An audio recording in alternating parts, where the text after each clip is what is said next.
Well, the interesting thing is we're not trying to do this in a particularly arbitrary way. We've actually put a story group together that has very carefully looked at the narrative of all sorts of things we're doing, whether or not it's a saga film, it's one of the standalone films, it's a game, even the narrative that exists inside the publishing that we do.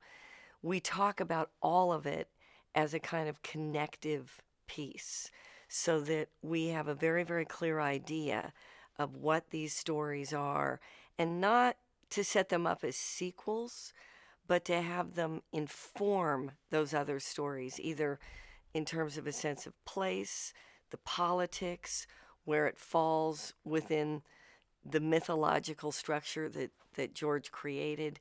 Those are all things that we take seriously, and we think the fans do too. They want to feel as though there's a thoughtful process in connecting these stories. So that is something that we're working very, very hard with.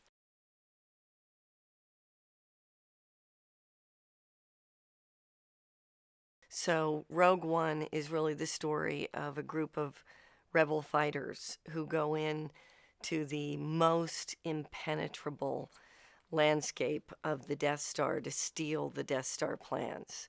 And it's a harrowing journey and an amazing action adventure story of what's involved in trying to get those plans.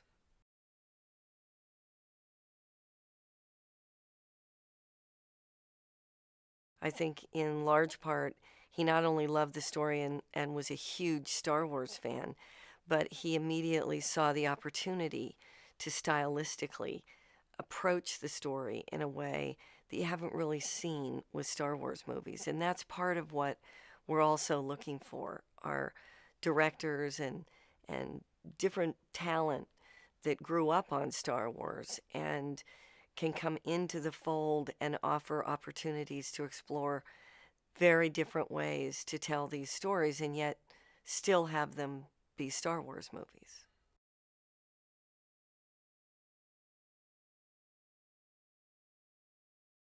She's sort of distanced herself from people. She's a survivor. She's not particularly happy. She's clearly been fighting her way through things, struggling, and she's getting in a lot of trouble. And so when we first meet her, she really defines a kind of rebel character. But the interesting thing is the other characters we meet along the way that she comes in contact with, they all have their own stories. They're all disconnected a little bit in some way. And that's what's interesting in watching how this band of rebels actually begins to come together and unite in solidarity around something extremely important that they need to accomplish.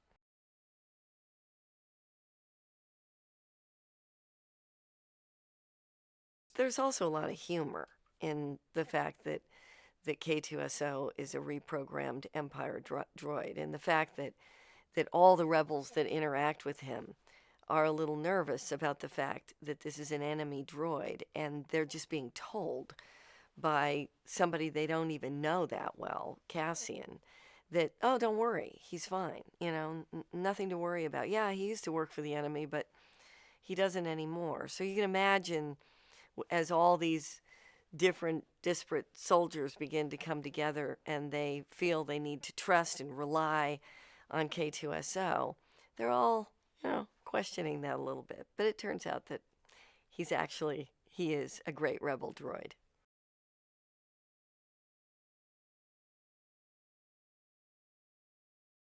Chirrut is essentially like a monk. He's somebody who has deep respect for the Force. He cares about it very much. He recognizes it's sort of gone with the Jedi, but it's still very, very important to him. And Baze is somebody he's known since they were kids. And Baze is a trained assassin. They couldn't be more opposite. But they actually really deeply care about one another, and they've made this commitment to each other that they're going to take care of the pilgrims, the people who still exist on the planet of Jeddah, who still believe in what the Jedi were all about. And they want to protect the planet so that the pilgrims can continue to pray. And Jeddah is essentially the Jedi holy city. And these are two self appointed guardians of that city. So they're a very interesting dichotomy, interesting dynamic together. And they also provide some kind of fun humor as well.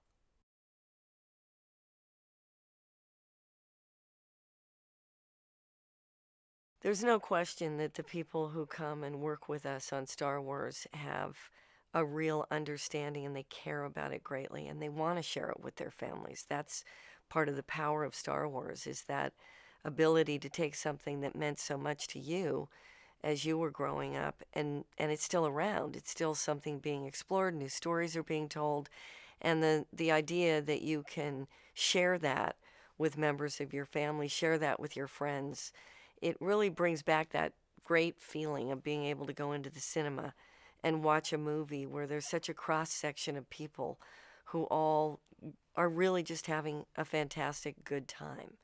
And that's, I think, what Star Wars represents, is that feeling. And that's what parents and kids and everybody want to share all over the world.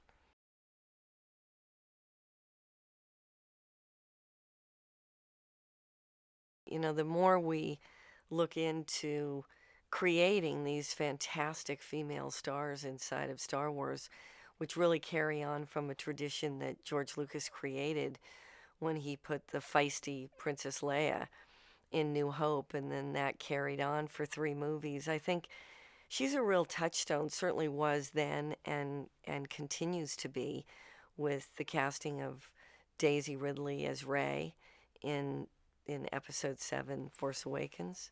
And now Felicity coming into Rogue One is just fantastic. She's such a brilliant actress, and she brings a sense of gravitas and importance to anything that she does. And yet there's a real whimsy to her too. She has a great smile, a wonderful sense of humor, and she's been fantastic,